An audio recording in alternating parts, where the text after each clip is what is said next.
One of the main things that I'll always take into the field with me when I'm goose hunting is a goose flag. It can be a huge tool in your bag of tricks to use when you're trying to finish geese or pull geese off from a long distance, even more so than your goose call can be a lot of times.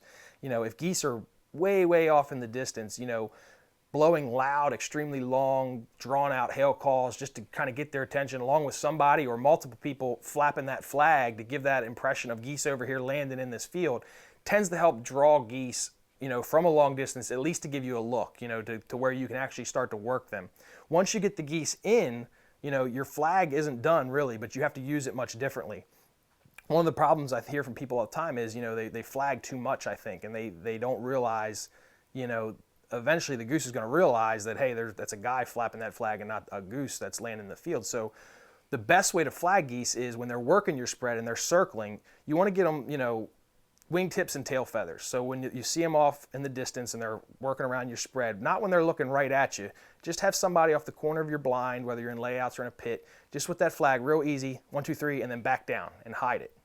And then as they get off in the distance again, 1, 2, 3, back down and hide it. You don't want somebody constantly flapping the flag. It should be real quick movements and then back down. So in the goose's mind, that looks like a bird that's been resting.